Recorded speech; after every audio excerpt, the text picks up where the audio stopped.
Terima kasih pemirsa, Anda masih bersama kami di High School Forum mengukir prestasi di masa pandemi. Baik Pak Budi, kita lanjutkan nih. Ini untuk dukungan dari para guru dan juga pendampingan nih untuk siswa-siswa yang maju untuk berlomba dan berprestasi ini seperti apa Bapak? Jadi tentu saja pendampingan adalah pendampingan yang maksimal yang kita lakukan. Dari awal mengkomunikasikan apa yang akan mereka harus lakukan, kemudian memberi fasilitas, termasuk juga ketika mereka membutuhkan teknis atau digital yang memang mereka butuhkan dalam lomba itu, semuanya kita siapkan, kemudian juga kita arahkan. Anak memiliki sense yang kuat untuk maju, Mbak. Yang kita lakukan adalah mendorong, memantik, dan mereka mampu berlari dengan cepat. Itu hal yang selama ini saya lihat dari potensi anak-anak yang luar biasa. Sehingga komunikasi, menyediakan, membimbing, dan mengarahkan itu bagian yang memang tidak terpisahkan untuk kehebatan mereka dalam meraih prestasi. Itu yang selama ini kita lakukan terhadap mereka. Oke, baik. Untuk Zaidan nih, kamu kan sibuk banget ya tadi ya, bisa dilihat ya.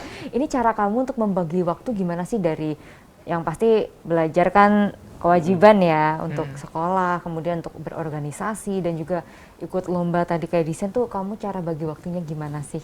Nah, jadi kita tahu kan yang namanya skala prioritas. Nah, di situ jadi setiap ada kegiatan diatur dulu skala prioritasnya mana yang lebih penting. Kalau misal memang yang lebih penting A ya kita dulukan yang A. Jadi pokoknya kalau misal ada yang bertabrakan juga ya kita harus sempatan waktu di dua-duanya, mana yang lebih saya dibutuhkan di mana gitu.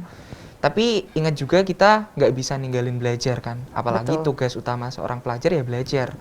Nah, jadi pokoknya kalau misal kita berprestasi di luar sekolah, tapi jangan lupain sekolahnya. Jadi prinsipnya kalau misal teman-teman sering bilang, kenapa sih kamu kayak gitu, ambis banget? Nanti kita nggak bisa nikmatin masa muda, tapi teman-teman sering lupa kalau misal nikmatin masa muda nggak harus ngancurin masa depan. Gitu. Bener banget, luar biasa ya Pak ya, berarti tidak hanya cuman biasanya anak muda kan main kayak gitu ya Pak ya, tapi dia udah memikirkan masa depannya gitu. Oke, kalau dari Pak Kusnani apakah memiliki benchmark gitu Pak pembanding dalam meraih prestasi nih SMA Negeri 1 Semarang ke depan di masa pandemi dan setelah pandemi? Baik, terima kasih. Kalau pembanding pasti ada, artinya di atas langit pasti ada langit ya. Betul. Dan di atas awan pasti ada mendung kan gitu. Betul. Di atas awan ada mendung gitu. Jadi kalau kita ingin mencari pembanding tentu yang lebih bagus, yang lebih hebat, yang lebih berkualitas. Dan SMA 1 Semarang ini sebenarnya kan kalau diukur dari sisi prestasi, dari sisi komunikasi, sebenarnya kan sudah setaraf dengan sekolah-sekolah SMA 1 yang ada di Indonesia. Itu ada di Medan, ada di Jawa Timur, ada di Jawa Barat. Tapi dalam konteks ini, kami SMA 1 ingin memastikan sebagai sekolah yang memang punya karakter. Tadi, yaitu berprestasi dan berbudaya. Saya melihat belum banyak sekolah yang menyentuh untuk kekuatan karakter di budaya, belum banyak. Sehingga katakanlah SMA 1 Malang itu kuat sekali di prestasi gitu loh. Ya kami melihat ke sana. Di Jawa Barat ada SMA 1 Garut, itu juga kuat di prestasi. Kami mensepadankan. Oke. Nah, kami mencari ruang-ruang mana yang belum lah.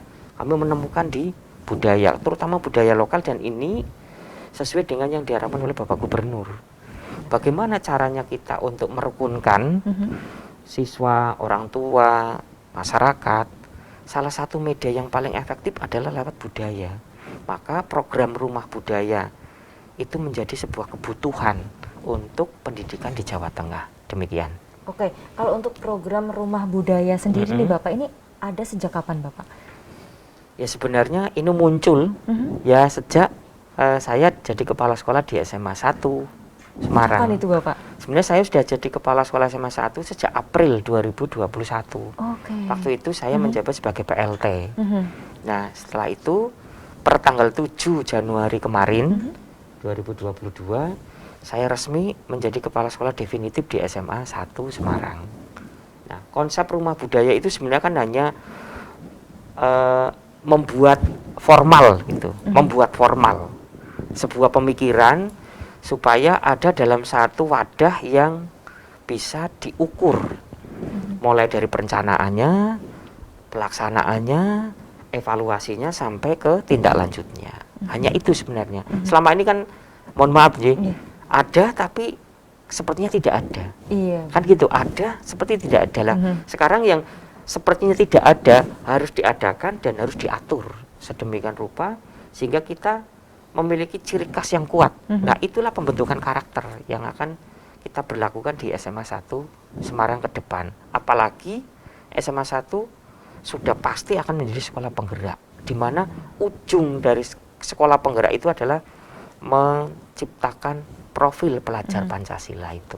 Oke, berarti gitu, rumah budaya tadi harus gerak ya Pak, harus jalan dan diterapkan ya, betul. Tidak hanya cuman buat rumah budaya gitu aja ya Pak ya, tapi harus jalan gitu ya. Oke, baik. Ini saya yakin nih di SMA Negeri 1 Semarang ini pasti banyak sekali siswa-siswa berprestasi ya. Selain Zada pastinya teman-teman Zada-Zada lain pasti ada gitu. Zada-Zada lain. Oke, kalau dari Pak Budi nih, bagaimana sih cara Bapak memberikan motivasi gitu untuk siswa agar bisa mengembangkan potensinya dan juga bakat dari mereka gitu Bapak?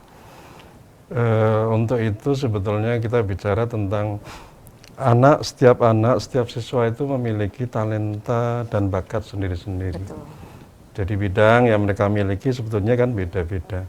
Karena terkait dengan multiple intelligences itu, jadi kecerdasan yang majmuk itu memang anak dilahirkan dengan kemampuan dan talenta yang sendiri-sendiri. Itu yang coba kita dorong sehingga melahirkan kesadaran bahwa mereka mencari kekuatan yang mereka miliki dari bakat dan talenta yang ada, kemudian disalurkan ke ekstra-ekstra yang ada, kemudian didorong dari sana untuk bisa berprestasi.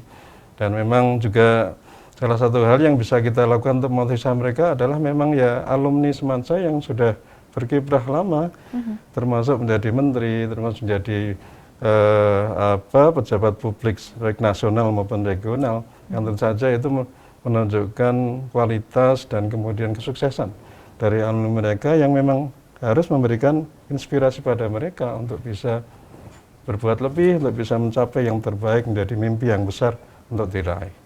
Saya kira itu hal yang sangat mudah sebetulnya bagi kita untuk mendorong mereka, karena memang fakta yang ada sudah banyak berbicara, tinggal mendorong dan men-trigger bagi mereka. Terlihat ya dari kualitas SMA Negeri 1 Semarang ini dari alumni-alumninya gitu ya Bapak ya.